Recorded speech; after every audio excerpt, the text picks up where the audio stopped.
নমস্কাৰ wings and wisdom একাডেমীলৈ আদৰণি জনাইছোঁ। আজি ক্লাছ 5ৰ অসমীয়া পাঠ্যক্ৰমত থকা দেশে দেশে বৰদিন নামৰ পাঠটি আমি আলোচনা কৰিবলৈ লৈছোঁ। এই পাঠটিত খ্ৰীষ্টধৰ্মী লোকসকলৰ প্ৰধান উৎসৱ বৰদিন বা খ্ৰীষ্টমাছৰ বিষয়ে আলোচনা কৰা হৈছে। যেনেকৈ হিন্দুসকলৰ উৎসৱ দীপাৱলী বা দেৱালী, মুছলমানসকলৰ উৎসৱ ঈদ উল ফিতৰ, আমাৰ অসমত অসমীয়াসকলৰ উৎসৱ বিহু, ঠিক তেনেকৈ খ্ৰীষ্টান ধৰ্মী লোকসকলৰ প্ৰধান উৎসৱ বৰদিনৰ বিষয়ে এই পাঠটোত আলোচনা কৰা হৈছে।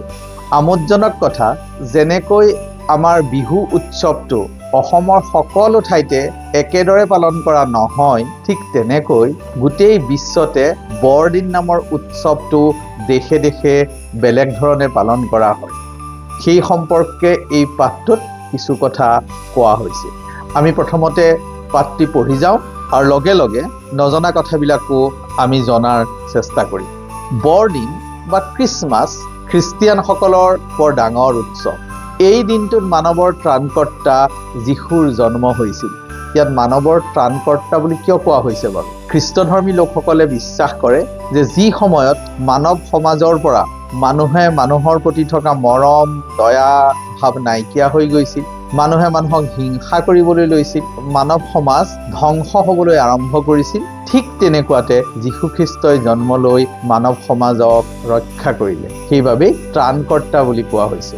এই দিনটোত মানৱৰ ত্ৰাণকৰ্তা যীশুৰ জন্ম হৈছিল বুলি সকলো খ্ৰীষ্টিয়ান মানুহে বিশ্বাস কৰে।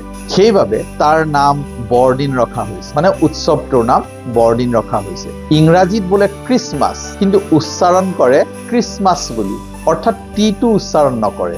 চমুকৈ লিখোঁতে কেতিয়াবা এক্সমাছ বুলিও লিখে, কিন্তু কওঁতে খ্ৰীষ্টমাছ বুলিয়েই কয়।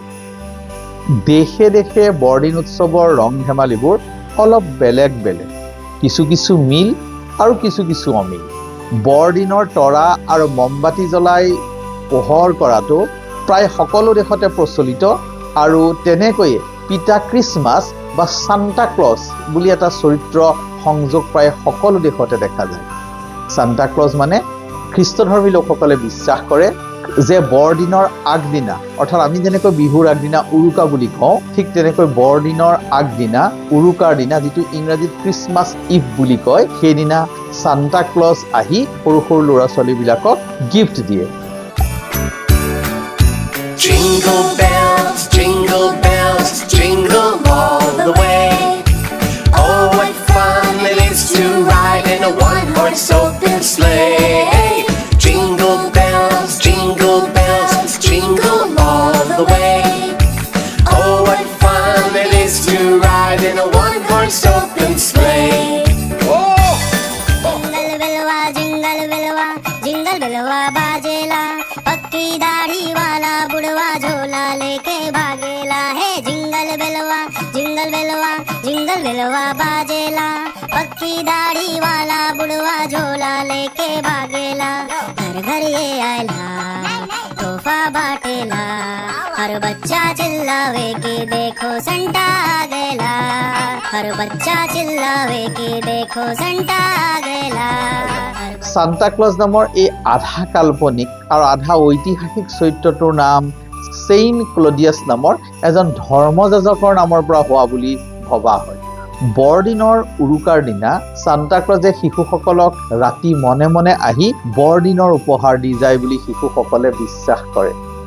দৰাচলতে সেই উপহাৰবোৰ পৰিয়ালৰ লোকসকলেহে দিয়ে। গ্ৰেট ব্ৰিটেইনত এই পিতা খ্ৰীষ্টমাছ বা সান্তা ক্লজ আহে ৰঙা হলৌ চোলা পিন্ধি, আৰু জাৰ্মানীত তেওঁ আহে এজন বিশ্বপৰ বেশত। বিশ্বপ মানে খ্ৰীষ্ট ধৰ্ম প্ৰচাৰ কৰা এজন বিষয়া। ছুইজাৰলেণ্ডত আকৌ এটা ডাঙৰ সমদলৰ শেষতহে এই সন্তজন আহে। সেই সমদলটোত দৈত্য দানৱ আৰু ভয় লগা জীৱ জন্তুৰ মুখা পিন্ধি কিছুমান মানুহ আহে।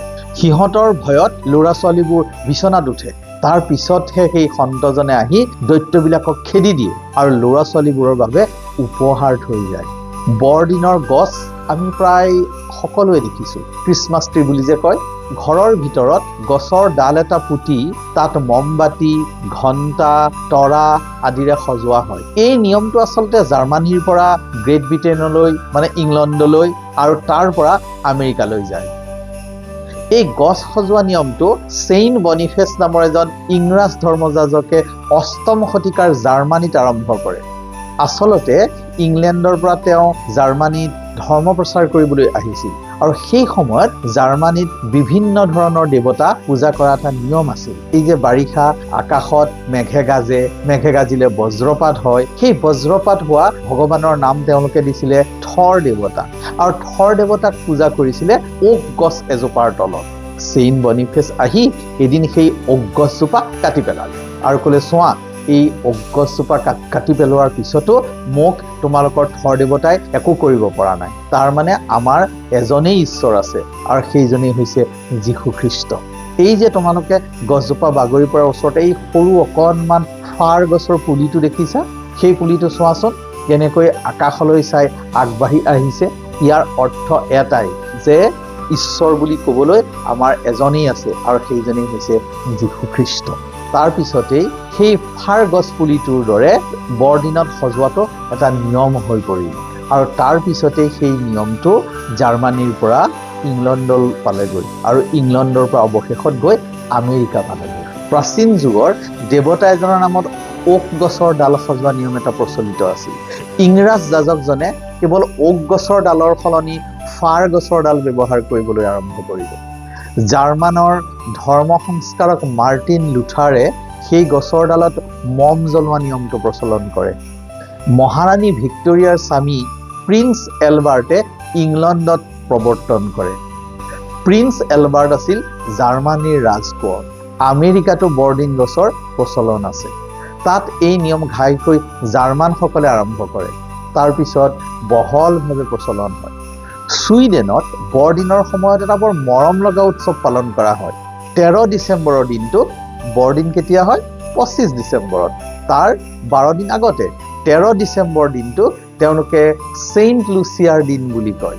সেইদিনা ৰাতিপুৱা ঘৰৰ আটাইতকৈ নুমলীয়া মানে সৰু ছোৱালীজনীয়ে সেইদিনা ৰাতিপুৱা ঘৰৰ আটাইতকৈ নুমলীয়া ছোৱালীজনীয়ে নিচেই পুৱাতে জ্বলি থকা মমবাতিৰে সজা এটা মুকুট পিন্ধি হাতত কফি আৰু কেক লৈ দেউতাকক জগায়। এইদৰে দেশে দেশে ধৰ্মীয় উৎসৱৰ উপৰিও নানা ৰং ধেমালিৰ মাজেৰে বৰদিনৰ দিনকেইটা পাৰ কৰি নিয়ে। আমি এই পাঠটোত থকা অনুশীলন আৰু আন কথাবিলাক আমি দ্বিতীয় খণ্ডত সবিশেষ আলোচনা কৰিম দেই। ধন্যবাদ।